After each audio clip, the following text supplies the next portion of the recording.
দর্শক আসসালামু আলাইকুম।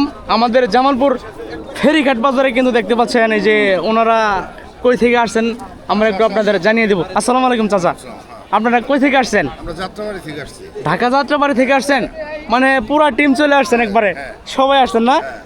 গরু কি কালেকশন হয়েছে? কালেকশন হয় না, আপনাদের এখানে দাম বেশি চাই। না এখনো হয় নাই না? এখনো হয় নাই।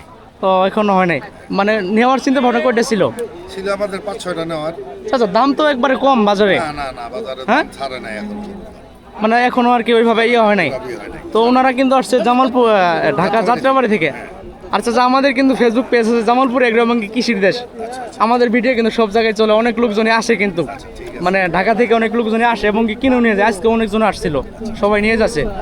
তো দাম একটু বেশি, মানে আপনাদের আইডিয়ায় আর কি। Right. তো নেওয়ার চিন্তা ভাবনা কি নাই? দেখি একটু আমরা চিন্তা ভাবনা করে। মানে কই পিস নেওয়ার জন্য আসছিলেন? সবাই তো আসছেন 6টা। 6টার মতো। এই যে খুব সুন্দর সুন্দর কালেকশন, এই যে এখানে দেখেন ভালো ভালো কালেকশন আছে। এই যে ওই ইয়ের নিচে কিন্তু আরো বড় বড় গরু আছে। 240 কইছি। এটা 240। এটা কত বলছে ওনারা? ওনারা কত বলছেন ওনারা? 100 245 বলছে। তো মাশাআল্লাহ ভালো দাম দিচ্ছে তো। এটা আপনি টার্গেট কেমন? এটা টার্গেট কেমন? টার্গেট 60-65 এলে দেবো। 60-65। তো মোটামুটি কিন্তু কাছে আসছে আর কি। তো ইনশাল্লাহ ম্যানেজ হয়ে যাবো। এটা কুরবানি তো আল্লাহ তাআলার জন্য, তাই না? আল্লাহ তাআলা কিন্তু ম্যানেজ করে দেবো। ঠিক আছে, সবাইকে মানে ধন্যবাদ আমাদের। আপনাকেও ধন্যবাদ। জি অবশ্যই, সময় দেওয়ার জন্য। ঠিক আছে।